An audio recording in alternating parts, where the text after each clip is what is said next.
कालभेदसे सुनवामसो ममराति यतो निदहाति वेदः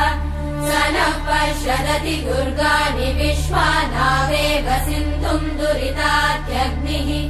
तामग्निवर्णाम् तपसा ज्वलन्तीम् भैरोचनीम् कर्मफलेषु जुष्टाम् दुर्गाम् देवीगुम् शरणमहम् प्रपद्ये सुतरसि तरसे नमः अग्ने त्वम् पारयानव्यो अस्मान् स्वस्तिभिरति दुर्गाणि विश्वा पूष्य पृथ्वी बहुला न उर्वी भवातोकायतनयाय शम्योः विश्वानि नो दुर्गः